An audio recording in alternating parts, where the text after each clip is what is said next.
Shalom Shalom pemirsa, pemirsa. jumpa lagi bersama dengan kami dalam suatu acara yang luar biasa, yakni Good News Program.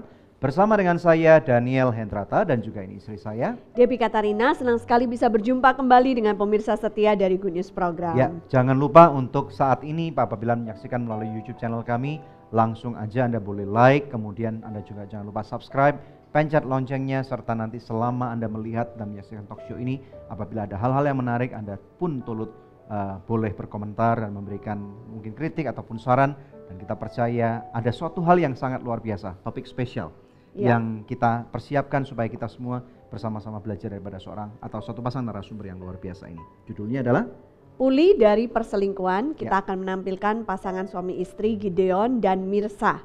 Nah, seperti apa hidup mereka, kisah kesaksian mereka, Anda akan bisa mendengarkan secara lengkap talk show kita hari ini. Tapi sebelumnya mari sama-sama kita simak satu tayangan video klip yang berikut ini.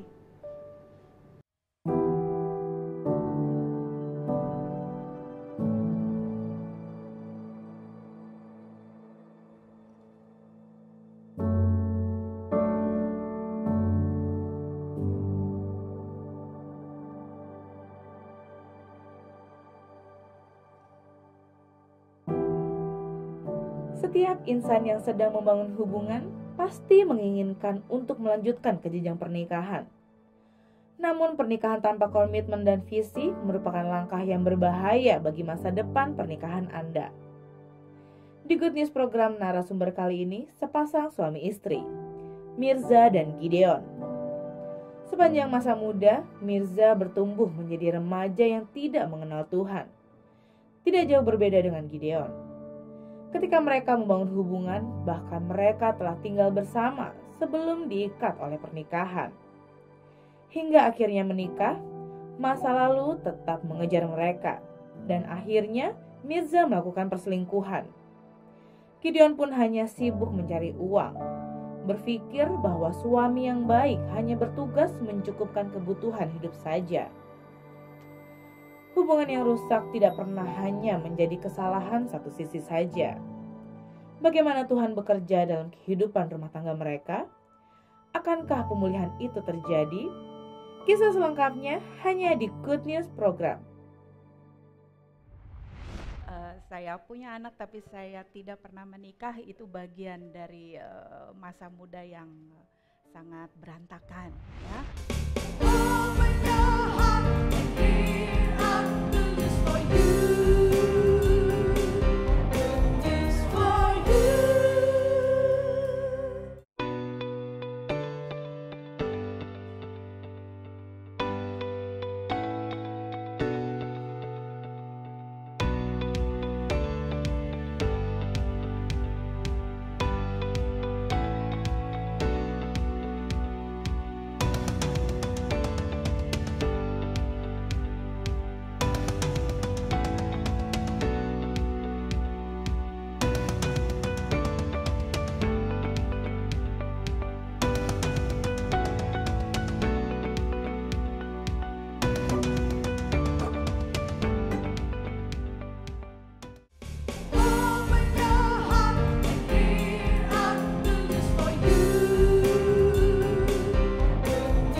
Ya, pemirsa sekalian, kita tahu hari Valentine's Day itu adalah sesuatu hari yang sangat spesial, di mana orang-orang pada mulai diingatkan kembali tentang apa itu arti cinta.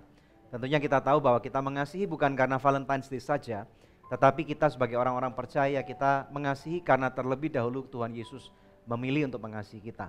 Nah, hari ini kita belajar daripada satu pasang suami istri hamba-hamba Tuhan yang luar biasa. Mereka sendiri mengalami dan mengerti kasih itu apa, karena mereka adalah keluarga yang dipulihkan dari satu prahara rumah tangga, yaitu suatu perselingkuhan. Kita akan belajar daripada kehidupan mereka, dan kita percaya bahwa episode ini akan pasti menjadi berkat buat siapapun Anda yang menyaksikan.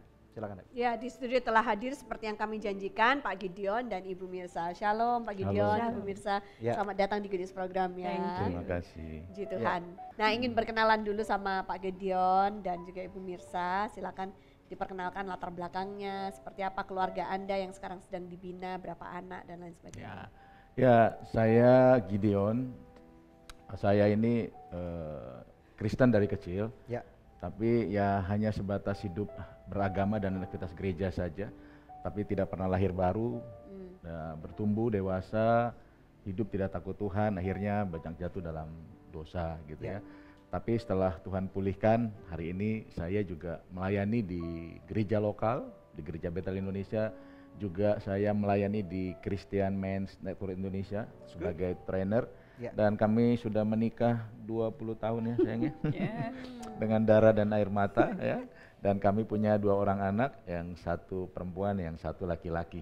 Dan Usia mereka, Pak? usia yang paling besar itu sekarang 26 tahun, dan yang paling kecil itu sekarang 19 tahun.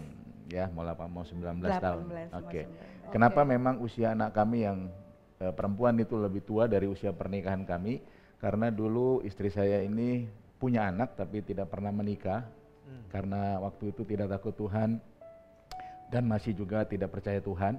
Dan saya ketemu sama dia tahun 97 dan tahun 2000 kami menikah. Itu sebabnya anak kami yang perempuan itu memang usianya jauh lebih tua daripada usia pernikahan kami. Hasil dari pernikahan kami adalah yang laki-laki, sekarang usianya 19 tahun. Nah, kalau Ibu Mirsa sendiri seperti apa latar belakangnya, Bu? Ya, saya terlahir di keluarga yang tidak mengenal Tuhan ya.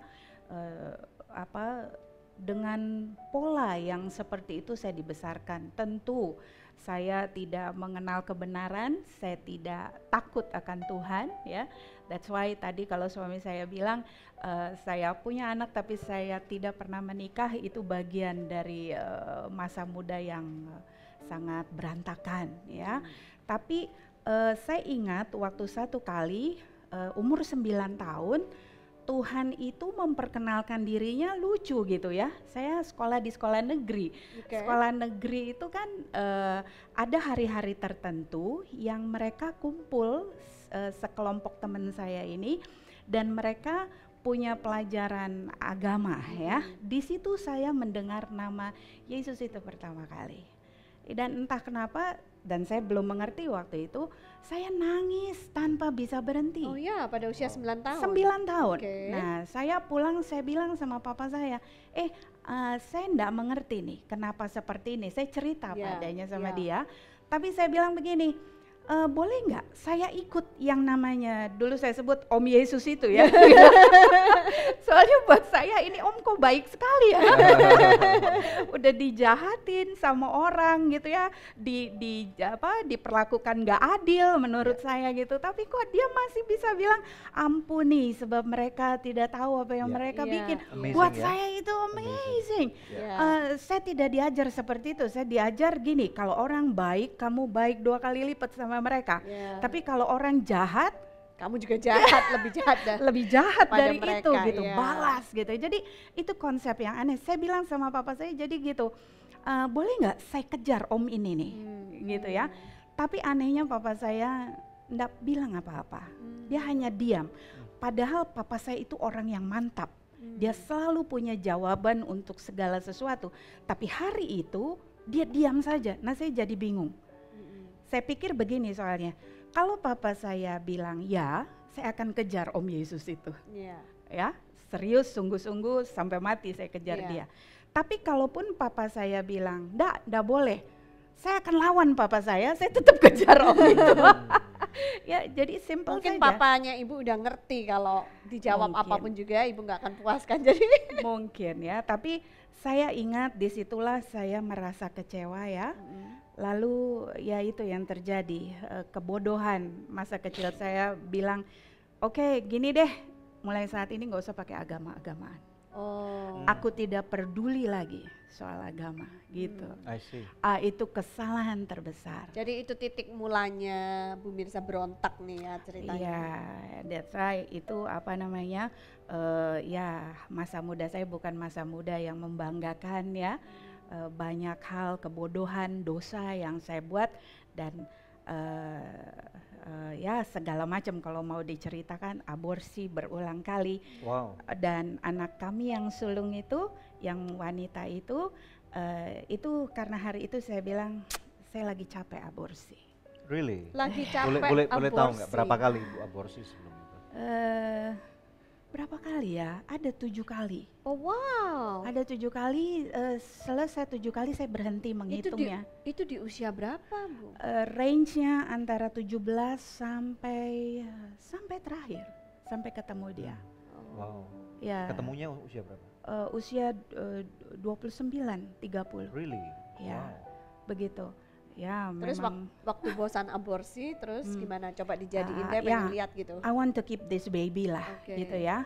Jadi saya besarkan dia dan waktu itu puji Tuhan ya, walaupun kami belum mengenal Tuhan semua di keluarga, tapi waktu saya bawa pulang bayi ini, papa saya terima saya apa adanya.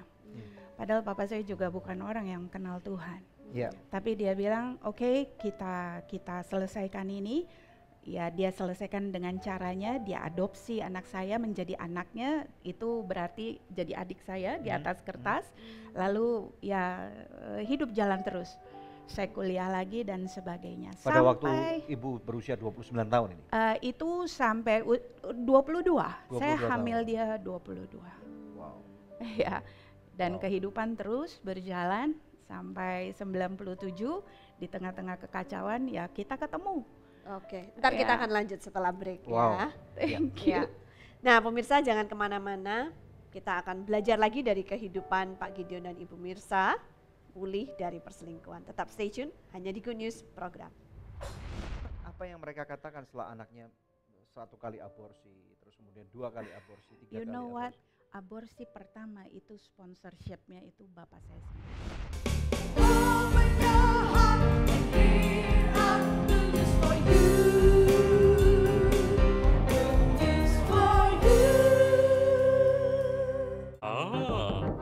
Masuk.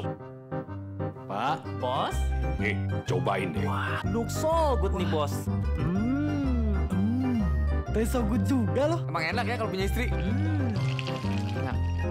Beda sama kita yang jomblo. Lu. Hei, istri siapa? Saya masih single. So good, siapa aja bisa masak enak. Lebih baik so good. Hey guys, gue lagi di perguruan bela diri nih. Sambil nontonin mereka, lapar juga ya. Kebetulan nih, ada Sonai Shake Shake baru. Sosis plus bumbu enak. Kita cobain yuk, biar seru. Kita minta tolong shake pakai jurus pamungkas mereka.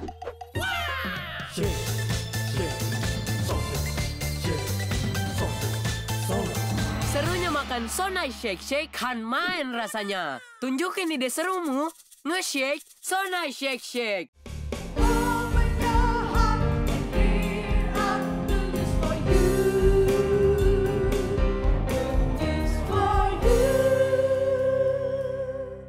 Anda masih bersama kami dalam Good News Program, langsung kita lanjut kepada narasumber kita Pak Gideon dan Ibu Mirsa. Nah, jadi waktu itu Ibu Mirsa bertumbuh sebagai remaja yang berontak nih ya, sampai akhirnya tahun 97 itu usianya berapa ketemu Pak Gideon? 27 tahun. Oh 27 tahun. Lalu apa yang terjadi di antara kalian? Ya tadinya kita temenan ya, temenan.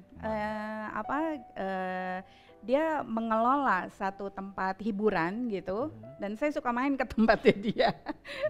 Saya bawa teman-teman ya. Bahkan kalau ini boleh cerita, saya dulu pacaran sama temannya dia, bukan sama dia. Wow. Oh, oke. Satu hal yang menggelitik nih Bu, Ibu aborsi 7 kali dan Ya. bahkan mungkin 9 kali.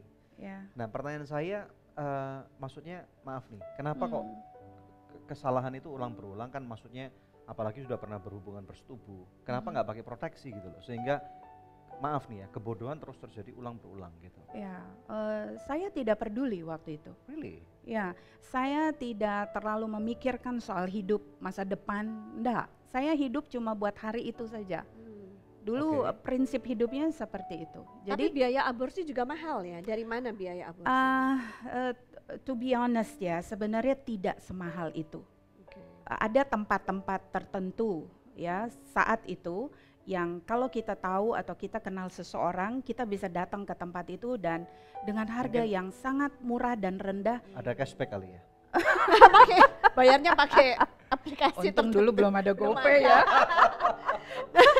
Kayaknya maksudnya kok jadi nagih gitu, numan gitu, berulang gitu. Iya, itu Is namanya it really? kebodohan. Iya. Tapi Ibu Mirsa maksudnya waktu itu bekerja gitu? Saya bekerja tapi bekerjanya tuh tidak rutin, tidak reguler 9 to 5 gitu. Oke. Saya kerja tapi istilahnya seperti proyek per proyek. Oke. Gitu ya. Kalau ada proyek saya baru kerja, ya itu juga salah satu yang membentuk gaya hidup yang tidak bertanggung jawab. Jadi Ya. lebih banyak bersenang-senangnya Ya. gitu ya. Dan Kalau- orang tua Anda apa yang mereka katakan setelah anaknya 1 kali aborsi, terus kemudian 2 kali aborsi, 3 You kali know what? aborsi? Aborsi pertama itu sponsorshipnya itu bapak saya sendiri. Dia yang mengantar saya ke sana. Saya Karena malu dia diantar kali ya? oleh orang tua ya. Wow. Ya mungkin seperti itu tapi Usia pertama itu waktu itu 17 tahun. 17 tahun. Waktu boleh tahu nggak pengalaman pertama orang bilang nggak pernah terlupakan. Mhm. Apa yang ibu pikirkan? What did you have in mind pada waktu aborsi itu, detik-detik itu akan terjadi? I felt numb ya. Apa? Mati Ini pertama rasa. kali ya? Pertama kali. Ya, pertama kali. Sebab menemukan kenyataan bahwa saya hamil saja itu sudah mengejutkan dan menakutkan, ya. Oke. Cuma waktu itu papa saya cuma tanya begini, mau diapain ini? Apa orientasi kamu, gitu. Jadi Cowoknya nggak mau bertanggung jawab nih ceritanya ya? tidak, ya. Dia orang baik tapi dia tidak siap juga, ya. Dan papa saya waktu itu juga banyak yang harus dipikirkan karena dia juga kerja di tempat yang baik dan dia memegang satu jabatan, jadi itu Supaya aib keluarga nggak Iya. terbongkar lah. ya. Jadi waktu itu dia justru yang mensponsori saya ke salah satu tempat, ke salah satu dokter. Justru dari situ saya belajar banyak tentang aborsi. Tapi setelah proses aborsi dilakukan nggak ada penyesalan atau merasa bersalah atau kasihan itu bayi, nggak ada? Saya pikir saya hanya menyangkali kenyataan, ya. Kalau mau jujur, saya menyangkali. Saya mulai hidup dalam penyangkalan. Sebab saya tahu kalau saya pikirkan itu terus saya akan hancur. Ya, hati saya akan hancur pasti. Ya. Gitu. Soalnya gini, pertanyaan pertama waktu saya ditawarkan untuk jalan keluar aborsi itu adalah begini. Do you want to keep the baby atau kamu mau buang itu? Bahasa yang dipakai itu buang. Jadi kayak sampah ya? Ya, saya enggak mengerti sepenuhnya waktu itu. Jadi saya bilang gini, saya masih mau kuliah, saya mikirin ya nanti saya masih mau kerja, saya mau bangun karir dan sebagainya. Jadi pikiran pendek saya waktu itu saya bilang saya mau buang. Saya enggak mengerti bahwa yang dibuang itu adalah kehidupan. Tapi setelah prosedur itu selesai, tidak bisa dipungkiri, saya merasa ada sesuatu yang hilang dari diri saya. Tapi saya tidak mengerti apa itu saat itu. Ya. Kemudian di tahun 97 ketemu sama Pak Gideon yang dari kecil sudah Kristen. Apakah merubah kehidupan Ibu Mirsa? Saya kenal dia Kristen, tapi saya lihat nih orang Kristen tapi nggak Kristen juga. Justru yang ngajak saya ke gereja malah dia. Oh gitu. Oke. Jadi istilahnya Kristen KTP. Ya. Ya, jadi ada petualangan-petualangan tertentu yang Bapak juga pernah lakukan lah istilahnya sebelum ketemu dengan Bu Mirsa pada waktu itu. Kita akan nyambung nanti ya. Oke, pemirsa sekalian, inilah realita kehidupan. Pada waktu Valentine's Day kita mesti berhati-hati nih, terutama kepada orang tua.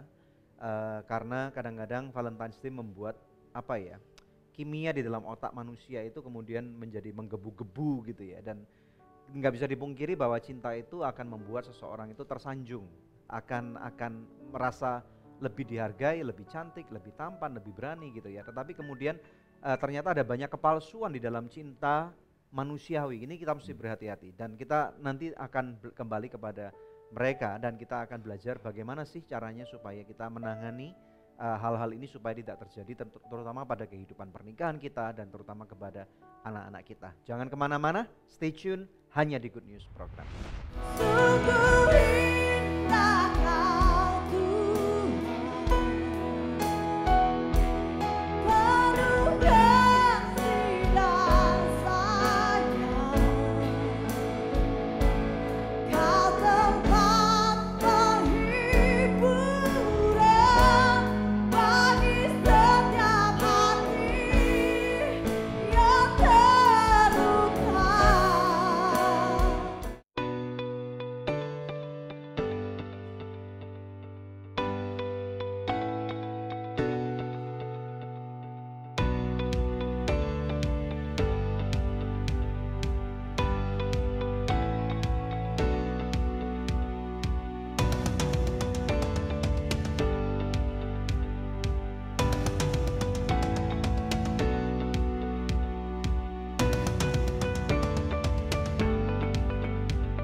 mencari wajahmu,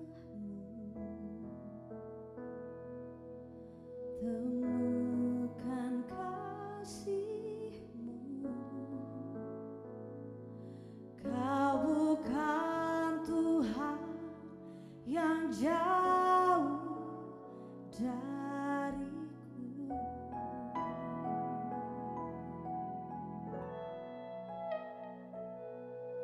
Ku panggil namamu, ku dengar jawabmu. Kau Tuhan yang selalu dengar seruan hatiku.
Ya, ada Nova Marindra yang baru saja menyanyikan satu lagu yang luar biasa dan tentunya kita semua diberkati mendengarkannya.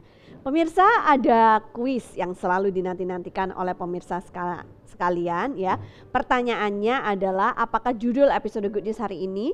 Anda bisa kirimkan jawabannya dengan format seperti yang tertera di layar Anda, dan Anda juga bisa mengirimkannya lewat email ke quiz@anugerah.net. Kepada 3 orang pemenang terpilih, kami akan mengirimkan masing-masing sebuah buku ya, persembahan dari Anugerah Ministries dan rekan-rekannya. Tetap stay tune bersama kami pemirsa, kami akan kembali membawa lebih banyak good news lagi. Kami berpikir kalau didoakan sama hamba Tuhan besar, pernikahan kami akan baik-baik saja. Saya pikir itu ternyata hal yang salah ya, bukan, gak ada kebenarannya di situ.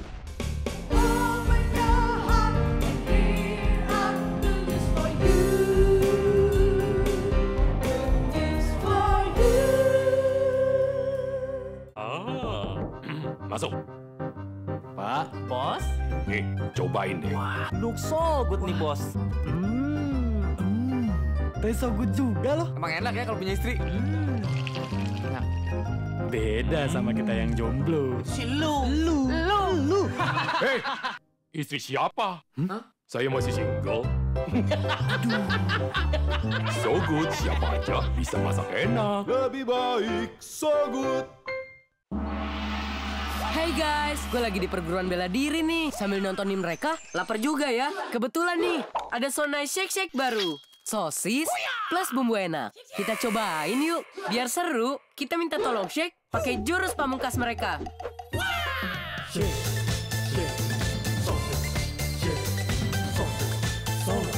Serunya makan Sonai Shake Shake kan main rasanya. Tunjukin ide serumu, nge-shake Sonai Shake Shake.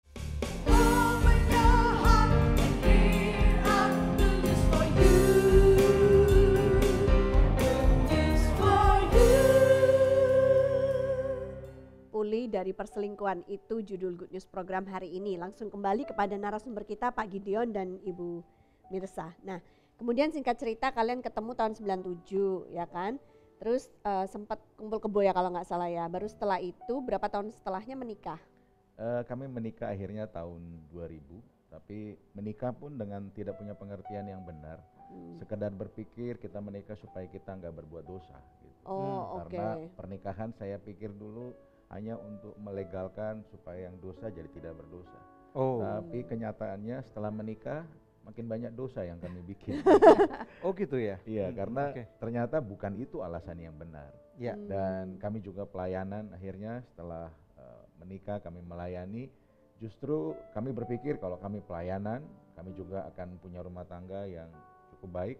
Karena mungkin aman dengan lah pelayanan gitu ya. aman, tidak akan ada goncangan gitu ya. Dan kami juga waktu itu cari hamba Tuhan yang besar supaya memberkati pernikahan kami. Kami berpikir kalau didoakan sama hamba Tuhan besar, pernikahan kami akan baik-baik saja. Saya pikir itu ternyata hal yang salah ya, bukan, gak ada kebenarannya di situ. Ini bukan soal hamba Tuhannya, tapi soal pengenalan akan Tuhan yang kami nggak punya. Ya. Gak ada dasar firman untuk kami menikah. Gak ada yang mengajar kami bagaimana kami nanti kalau kami sudah menikah, apa yang kami perbuat. Dan akhirnya kami menjalaninya itu dengan rutinitas, menjalaninya tanpa mengerti apa yang saya harus lakukan.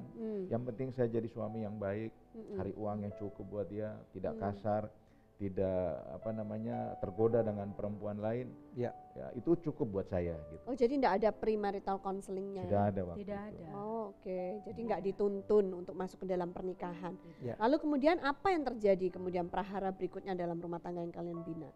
Yang terbesar adalah begini, saya tuh tidak mengerti bagaimana harusnya saya memperlakukan istri saya. Saya tahu latar belakangnya, dan waktu saya menerima dia saya putuskan itu masa lalu dan mari kita bikin sesuatu yang baru. Tapi ternyata itu nggak cukup gitu, sekedar untuk bilang kami tidak mau hal itu terjadi lagi. Ya. Karena kurangnya pengetahuan, tidak punya pengertian akan firman, ternyata hal itu bisa terulang lagi dalam pernikahan. Mungkin dengan cara yang berbeda gitu ya. Ya. Dan saya terutama sebagai suami, kebanyakan saya hanya hidup dengan cara berpikir dari budaya saya. Bagaimana saya harusnya jadi seorang suami. Dan itu ternyata perkataan, perbuatan, sikap saya perlahan-lahan banyak sekali melukai istri saya. Misalnya apa Pak? Contohnya gini, saya nggak bisa menghargai dia sebagai seorang istri, sebagai seorang ibu, sebagai seorang perempuan, buat saya dia itu hanya pelengkap dalam hidup saya. Dia adalah wanita nanti yang menolong saya mengurus anak-anak saya, menyediakan apa yang saya butuhkan karena saya bekerja, tugas dia di rumah. Saya pikir itu juga nggak salah, tapi buat saya itu sebenarnya bukan tujuan utamanya. Jadi sehingga saya kurang menghargai, kurang mau mendengarkan dia ketika dia berbicara, nggak mengerti bagaimana melayani dia sebagai seorang istri, sebagai seorang perempuan. Ya saya bikin itu dengan contoh yang apa yang saya lihat dari orang tua saya. Itu modal saya gitu. Jadi itu ternyata perlahan-lahan sedikit demi sedikit banyak melukai.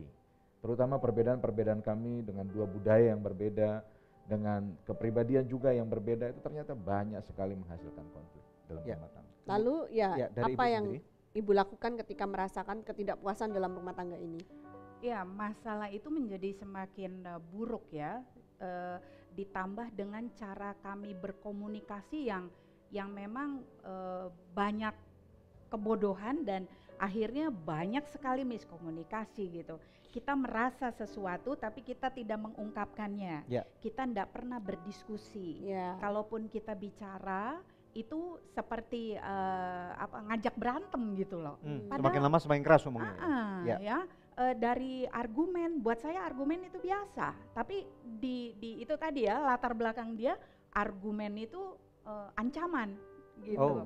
Jadi kami tidak pernah bisa berdiskusi dengan tenang, baik gitu ya. Jadi kalau bicara itu artinya kita siap-siap mau berantem gitu ya.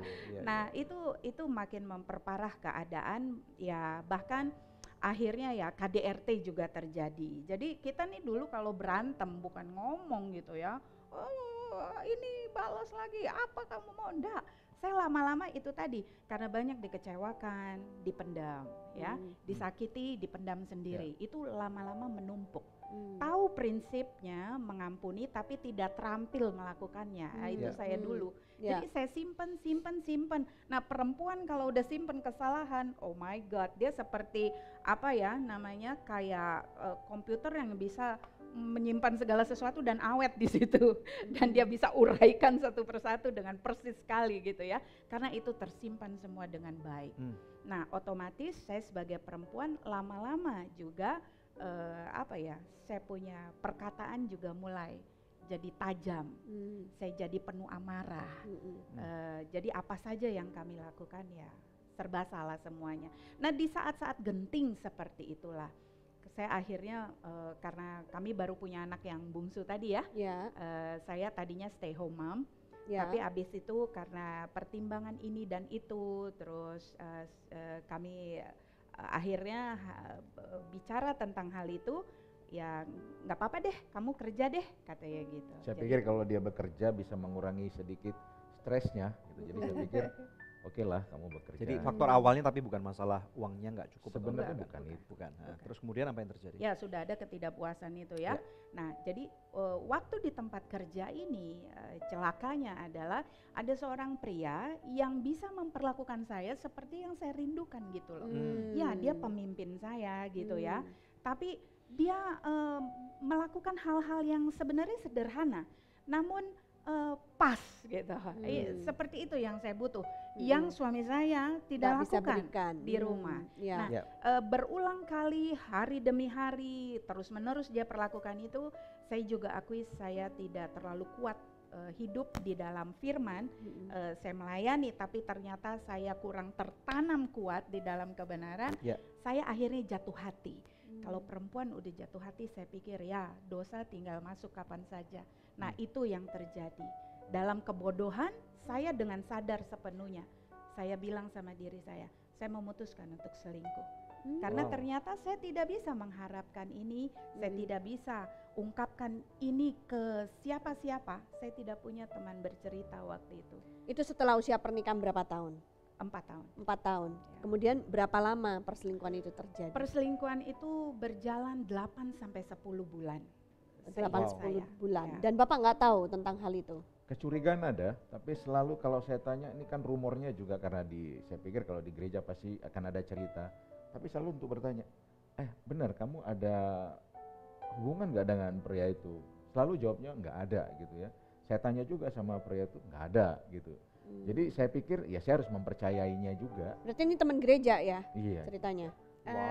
Bukan teman gereja, dia seorang pemimpin juga Pemimpin di di pelayanan. gereja, Iya, pemimpin di di pelayanan. dalam pelayanan. Dia kenal juga baik dan dia sangat percaya pria itu untuk jaga saya di tempat kerja saya maupun pelayanan gitu. Oke. Wow. Iya. Oke. Ini ironis sekali ya. Kadang-kadang maksudnya memang ada masalah-masalah seperti ini yang kemudian bahkan kita kira di sebuah tempat yang nggak dipikirkan orang bakal itu bisa terjadi, tetapi malah bisa terjadi. Ya, Berarti ibu bekerjanya di sebuah gereja. bisa dikatakan demikian. Bisa dikatakan demikian. Oke, kita akan take a break dulu, nanti kemudian kita akan lanjut. Ya pemirsa sekalian, memang inilah manusia. Apa yang firman Tuhan katakan memang benar, bahwa segala sesuatu upaya yang dibuat oleh manusia tidak akan pernah baik. Karena apabila manusia itu tidak ada pengenalan akan Kristus dengan sungguh-sungguh, tidak mengenal apa yang Tuhan kehendaki, maka manusia akan salah menerjemahkan, kemudian malah akan salah melakukan. Tidak ada satupun manusia yang bebas daripada potensi dosa. Oleh karena itu episode ini bukan untuk menghakimi siapapun juga, tetapi episode ini supaya kita bisa belajar dari kesalahan-kesalahan yang pernah terjadi. Di layar televisi Anda ada nomor-nomor telepon, Anda bisa telepon, Anda bisa hubungin, Anda bisa tinggalkan komentar juga, Anda boleh bertanya dan kami akan menjawab. Jangan kemana-mana, hanya di Good News Program. Jadi saya tidak pakai muter-muter kembang-kembang, kata saya langsung bilang, saya hampiri dia, saya bilang, maafkan saya ya, saya sudah tidak setia sama Tuhan kamu dan anak-anak kita. Kenapa? Dia bilang, saya selingkuh. Saya bukan hanya selingkuh, saya berzina.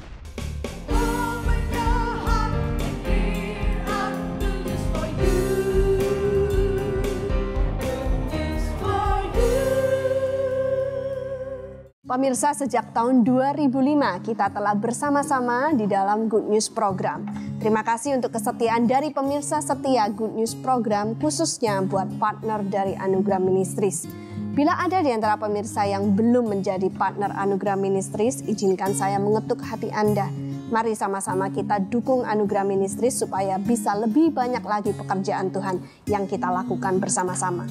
Anda bisa menghubungi kami di nomor telepon yang tertera di layar kaca pemirsa atau memberikan taburan di nomor rekening yang tertera. Pemirsa, kami percaya taburan Anda berada di ladang yang subur dan akan membuahkan banyak hasil bagi pekerjaan Tuhan. Tuhan Yesus memberkati.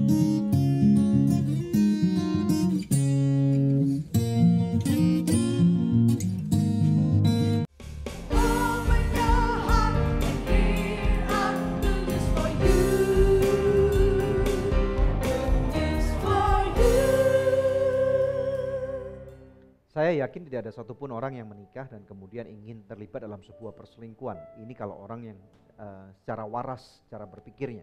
Tetapi namanya manusia yang tidak pernah bebas daripada potensi dosa, manusia bisa konslet pikirannya dan kemudian bisa salah melakukan atau mengambil keputusan dalam kehidupan. Ini yang pernah terjadi pada kehidupan daripada Bapak dan Ibu di tempat ini. Kita percaya kita masih bisa belajar daripada kehidupan mereka. Silakan. Ya. Lalu bagaimana ceritanya, jadi perselingkuhan itu terjadi 8-10 bulan ya, 16 tahun yang lalu. Kemudian bagaimana akhirnya ibu bisa mengakui hal itu kepada suami ibu? Ya pria itu sih ajak saya pergi ya sebenarnya. Kabur Maksudnya yuk. minggat gitu? Minggat. Kawin lari? Minggat ya. itu? Ya tinggalin keluarga kita yuk, kita bangun keluarga yang baru. Nah sebenarnya saya udah sering bertaubat sih ya, diam-diam. Tapi malam hari itu entah kenapa common sense saya lebih kuat sedikit daripada malam sebelumnya. Nah waktu saya dia tanya begitu, yuk kita kabur, saya nggak langsung jawab, tapi saya berdoa sama Tuhan, Tuhan saya mau sembuh nih. Saya nggak mau begini terus, karena saya tahu walaupun saya kelihatannya happy kalau saya pergi sama dia hari ini, tapi ujungnya pasti nggak ada masa depan. Itu saya tahu seperti persis. sugar crash gitu? Ya, karena Dan saya tahu maaf, ujung Ibu, itu perselingkuhannya udah sampai persinahan terjadi gitu? sudah perzinahan, ya, bukan hanya selingkuh, tapi kami sudah tidur bersama. Nah, jadi saya tahu persis, ini going nowhere, ya. Jadi saya harus beresin ini tuntas. Nah, Tuhan itu baik, dia ingatkan saya satu prinsip sederhana, kalau kamu mau sembuh dari satu dosa, kamu bukan hanya bertobat sama saya. Iya. Tapi kamu harus bereskan dengan sesama manusia. Nah, siapa lagi manusia yang tepat untuk saya bereskan? Selain dia, suami saya. Once and for all gitu ya. Jadi saya cuma minta Tuhan tolong ya aturin waktunya. Soalnya saya takut ya, KDRT. Emang dulu suka dipukul? Iya. Oke. Bagian mana yang dipukul? Waduh, itu street fighting ya kalau kita berantem ini. Maksudnya ibu juga pukul bapak? Oh iya. Ya, saling. Oh, pukul-pukulan ceritanya. Iya. Oh, oke. Saya pernah belajar karate soalnya. Oh, oke. Tinggal tinggi mana beltnya gitu ya. Saya diajar oleh bapak saya dan hitam, dia dan kawan-kawan. Ya. Jadi saya berdoa sederhana itu. Iya, Pukulannya sakit juga, Pak? Oh, sakit sekali, Pak. Ya, Tuhan itu baik. 7 hari tepat Setelah setelah saya berdoa, berdoa itu momennya tiba dan saya tahu persis itu saatnya. Jadi saya tidak pakai muter-muter kembang-kembang, kata saya langsung bilang, saya hampiri dia, saya bilang, maafkan saya ya, saya sudah tidak setia sama Tuhan, kamu dan anak-anak kita. Kenapa? Dia bilang, saya selingkuh. Saya bukan hanya selingkuh, saya berzina. Saya pikir kalau kita mau selesai kita harus apa adanya. Itu prinsip yang sederhana menurut saya. Nah, dia kaget sementara saya udah siap ya. Ini mau dipukul lagi atau mau diusir nih, hanya 2 pilihan itu. Tapi yang mengejutkan saya adalah dia diam sebentar, lalu tiba-tiba dia bilang begini, Cak, saya ingat salah satu firman Tuhan yang diajarkan kepada saya bilang begini, mengasihi itu perintah. Dan karena itu perintah, jadi saat ini saya ampuni kamu karena itu perintah. Wow. Dan saya mengampuni kamu karena kamu istri saya. Gantian saya yang kaget.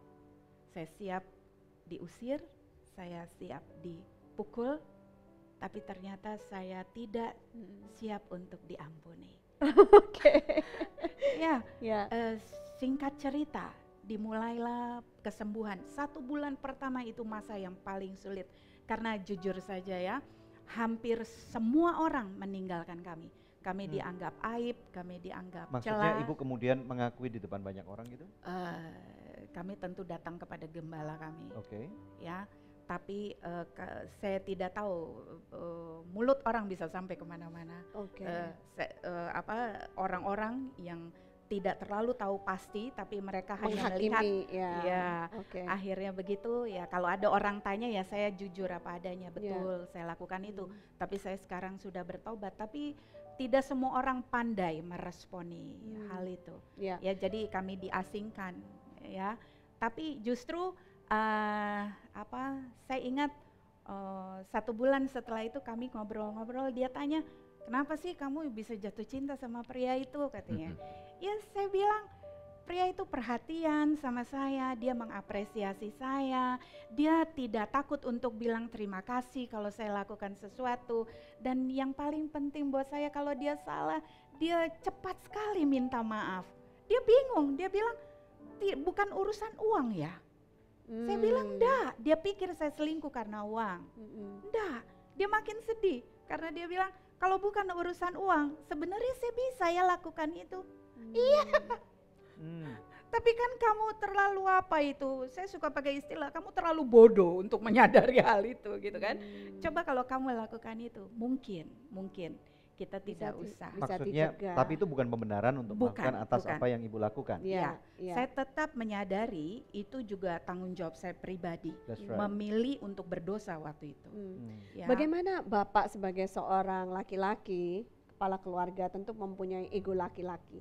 Kalau laki-laki selingkuh, nah itu wajar, istrinya harus ngampunin, doain, tunggu di rumah sampai dia pulang balik, itu sudah norma dari kebudayaan bangsa Indonesia. Tapi kalau perempuannya yang selingkuh, bagaimana Bapak bisa mengambil keputusan saat itu juga untuk mengampuni dia dan menerima dia kembali dan tetap hidup rukun dalam pernikahan ini sudah 16 tahun yang lalu loh ya kejadiannya. Pertama-tama saya harus selalu ingat apa yang saya pernah janji sama Tuhan waktu saya menikah sama dia, bahwa dalam keadaan apapun saya tetap terima dia, termasuk waktu dalam keadaan dia mungkin gak layak lagi diterima, saya harus terima dia. Tentu untuk bisa menerima dia itu harus ada kasih.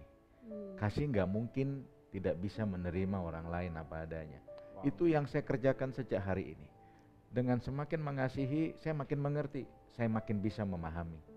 Saya mau percaya sekali bahwa waktu Tuhan bilang, suami kasih istrimu seperti aku mengasihi jemaat, berarti ukurannya adalah seperti Kristus mengasihi. Kalau Kristus mau berkorban buat istri kita, buat kita, saya juga yakin suami harus mau berkorban buat istri. Wow. Karena itu nilai-nilai kebenaran, saya percaya hanya dengan hidup dalam kebenaran, saya bisa mengasihi dia. Kalau mau pakai ego saya sebagai seorang pria, sebagai suami, atau apalagi budaya saya tidak mungkin bisa mempertahankan pernikahan ini. Jadi saya percaya, saya suka bilang gini, perceraian itu bukanlah jalan keluar untuk masalah pernikahan. Tapi kasih Tuhan itu adalah jalan keluar. Masalahnya kita cuma tahu kasih tapi kita nggak pernah praktekkan itu. Padahal kasih justru bisa kita rasakan sesungguhnya waktu ada orang-orang yang begitu menyakiti kita, waktu kasih Tuhan itu utuh, pasti kita bisa menerima dia apa adanya. Wow, luar biasa. Nah, sebelum ditutup nih, saya pengen tanya nih, bagaimana ibu bisa melupakan pria itu? Maksudnya maaf nih, secara bapak dan ibu pasti berhubungan dan yang lain-lain dan kemudian secara manusiawi nggak mungkin tiba-tiba ibu amnesia. Pasti ada comparison, apple to apple, dari kepala sampai kaki dan yang lain-lain. Ya, itu keputusan ya. Jadi waktu saya memutuskan untuk bertobat dengan bantuan Roh Kudus tentunya, tapi saya juga bikin gini, saya hapus semua nomor telepon, memo notes yang ada di gadget saya tentang pria itu. Gitu ya, saya tidak izinkan untuk tidak mau kasih celah untuk happy birthday, selamat Natal, selamat tahun baru, no way ya. Terus kemudian di hard disk ibu sendiri gimana? Tadi kan katanya kalau perempuan menyimpan sesuatu itu akan disimpan di memorinya. Itu perjuangan setiap hari, tapi bisa. Sebab perlu waktu berapa lama? Saya pikir yang intens sih ya 1-2 bulan pertama. Itu detoksifikasinya. Detoksnya seperti itu. Apakah sangat membantu ketika suami ibu juga berubah kemudian memberikan perhatian lebih? Tentu. Saya nggak akan lupa soalnya waktu habis pengakuan itu 1 bulan setelah pengakuan itu ya ini ya kita saling menyembuhkan berdua dan tidak cukup sekali. Kadang-kadang berkali-kali saya ingatkan dia. Sorry ya, aduh bodoh banget ya saya. Nanti dia juga kalau lihat saya lagi gundah-gulana, dia hampiri saya, dia bilang, jangan lupa ya, saya sudah ampuni kamu. Oh ya, itu cara kami menyembuhkan satu sama lain. Dan 1 bulan setelah pengakuan dosa itu, saya ingat betul pertanyaannya dia di malam hari, di malam itu. Dia bilang gini, apa dong yang saya bisa lakukan supaya kamu jatuh cinta lagi sama saya? Wow. So sweet. Saya pikir itu seperti Anda bilang 15 tahun lebih mendekati 16 tahun tahun ini. Tapi saya saksikan sejak malam hari itu, saya masih ingat waktunya September 2005 sampai hari ini. Setiap hari pria ini belajar dan berjuang untuk bikin istrinya jatuh cinta lagi sama dia setiap hari. Wow. Wow. Ibu dan bapak sudah mengalami revolusi cinta ya. Sekarang bapak dan ibu melayani sebagai pembicara untuk pemulihan keluarga. Ya. Oke, secara 1 menit bisa ceritakan sedikit tentang apa yang akan dilakukan dalam pelayanan ini? Kami sadar banyak orang-orang di luar sana yang hidupnya juga seperti kami dan mereka tidak tahu bagaimana jalan keluar. Yang pertama adalah kami berusaha memberikan diri buat mereka asalkan mereka mau. Kalau ada pernikahan bermasalah, saya belajar untuk bilang gini, kamu mau ditolong nggak? Saya tidak punya kemampuan yang lebih, tapi gini, kami pernah mengalaminya bersama Tuhan. Kalau kami bisa bersama-sama, kami percaya apa yang Tuhan kerjakan dalam hidup kami, Tuhan juga bisa kerjakan dalam hidup kami. Amin. Kami nggak hanya tertarik dengan bikin seminar, saya pikir seminar itu pengetahuan. Saya lebih senang untuk sentuh mereka. Jadi kadang-kadang gereja juga bisa, tolong bisa bantu kami dalam hal ini. Kadang-kadang dalam pelayanan kemana-mana kami cerita, ada yang bilang, Bu bisa nggak tolong kami? Berikan konseling kepada konseling mereka. secara pribadi. Itu yang lebih banyak kami lakukan daripada sekedar bikin seminar atau dipulihkan apa gitu. untuk memulihkan orang lain. Tetapi pada saat bersamaan ibu dan bapak juga sebagai pembicara sekarang. Gitu. Luar biasa, Tuhan pakai hal-hal yang mustahil, yang tidak pernah Anda pikirkan, sekarang malah sudah Tuhan daur ulang untuk menjadi kemuliaan namanya. Amin. Silakan Ya, pemirsa, ternyata memang benar kehendak Tuhan itu bukan untuk pasangan suami istri bercerai, tapi untuk dipulihkan. Tetap stay tune bersama kami akan kembali lagi dalam Good News Program. Kita tahu sebagai manusia kita semua mempunyai potensi untuk jatuh dalam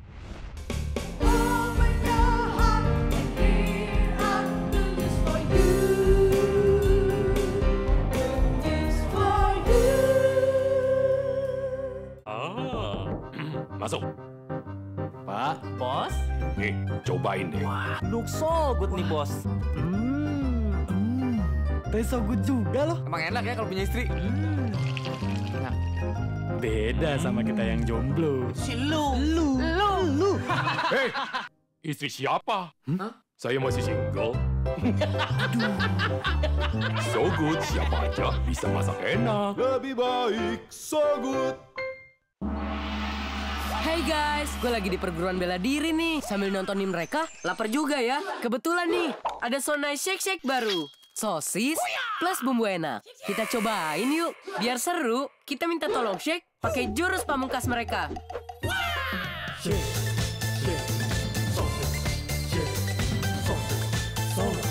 Serunya makan So Nice Shake Shake kan main rasanya. Tunjukin ide serumu, nge-shake So Nice Shake Shake.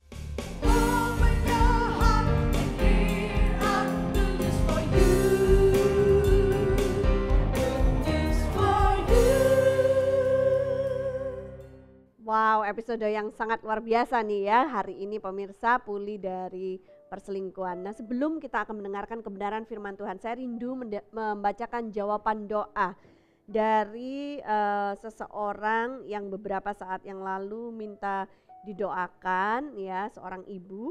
Kemudian setelah didoakan mengirimkan kembali pesannya seperti ini. Terima kasih atas dukungan doanya, di mana sekarang suami saya sudah pulih dan sudah kembali ke gereja. Komunikasi dengan anak-anak dan istri pun sudah lancar.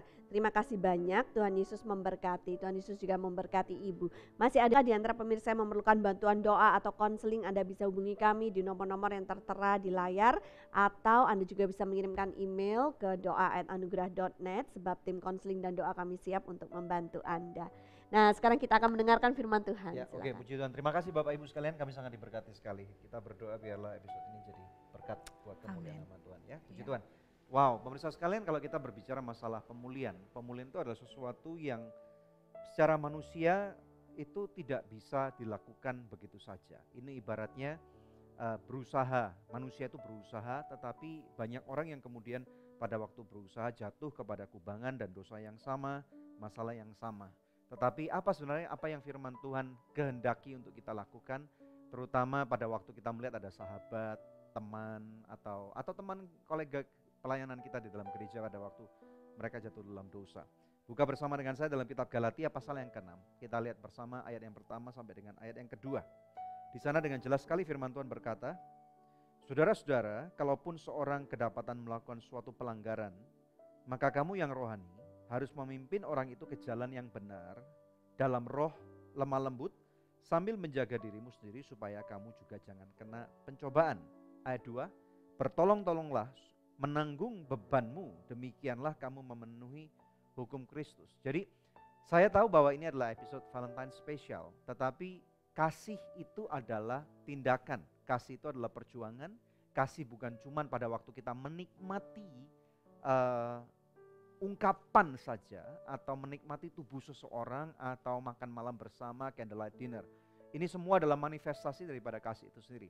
Tetapi esensi daripada kasih adalah seperti apa yang Tuhan Yesus sudah kerjakan. Dia memilih untuk turun, dia memilih untuk merenggang nyawa, dan ini adalah tindakan kasih. Dan tindak tanduk ini kemudian ini yang Tuhan inginkan supaya memenuhi hukum kasih itu. Kita tahu sebagai manusia kita semua mempunyai potensi untuk jatuh dalam dosa. Jangan pernah berpikir bahwa pada waktu orang melakukan tindakan bersinah itu baru berdosa. Ingat Tuhan Yesus berkata di zaman kasih karunia, di zaman anugerah ini, kita cuma berpikir menghendaki atau istilahnya bukan cuma naksir nih ya, tetapi bernafsu atas seorang perempuan atau seorang laki-laki ya. Bahkan zaman sekarang bukan istri orang lain atau suami orang lain, tetapi laki-laki sesama laki-laki. Perempuan sama-sama perempuan, baru bermikir dan bernafsu, itu pun sudah merupakan dosa persinahan. Jadi dosa persinahan bukan cuma berupa persetubuhan yang sudah dilakukan, tetapi baru mengingini saja. Tuhan Yesus berkata itu sudah dosa persinahan. Nah, Tuhan Yesus dengan jelas atau firman Tuhan dalam kitab Galatia sudah jelas dikatakan, kerinduan hati daripada Bapa adalah melihat bagaimana orang yang jatuh dalam dosa dipulihkan. Sama seperti pada waktu saudara dan saya sudah mengalami pemulihan. Ini adalah suatu ungkapan kasih yang terbesar, dan ada satu hal yang dahsyat terjadi pada waktu seseorang Atau saudara dan saya yang seharusnya ada berakhir di api neraka, tetapi kemudian karena tindakan Tuhan menyelamatkan kita, kita diselamatkan. Di luar sana, di antara Anda yang menyaksikan, Anda mungkin mengenal orang-orang yang sudah jatuh dalam dosa. Atau Anda adalah pendosa. Anda kira hari ini Anda tidak diterima. Tetapi ada satu pribadi yang menerima Anda apa adanya. Namanya adalah Kristus Yesus. Dia sudah memilih untuk menerima Anda sejak sebelum bahkan Anda memutuskan untuk jatuh dalam dosa. Dosa itu adalah keputusan, dan kita tidak bisa berkata karena orang tidak mengasihi saya, karena orang tuaku melakukan ini, karena aku dinista. Memang bisa saudara ya, tetapi saya percaya dosa adalah keputusan. Jatuh dalam dosa itu adalah suatu tindakan yang mungkin ketidaksengajaan, tetapi hidup dalam dosa ini adalah suatu keputusan. Tetapi lebih daripada itu, sehebat-hebatnya Anda pernah jatuh dalam dosa, pertanyaan berikutnya adalah, maukah Anda menerima pemulihan? Pada waktu Anda bersedia menerima pemulihan, pemulihan memerlukan suatu keputusan yang bulat. Tetapi pemulihan yang sesungguhnya adalah pada waktu Anda percaya dan menerima Yesus sudah mengampuni Anda. Dan tugas kita melihat orang yang bersalah, orang yang jatuh, kita enggak benamkan mereka, tetapi kita angkat mereka. Supaya mereka dipulihkan di posisi mereka sebelumnya, dan bahkan mereka dapat melejit lebih tinggi lagi, melakukan lebih banyak lagi perkara-perkara besar demi kemuliaan nama Tuhan.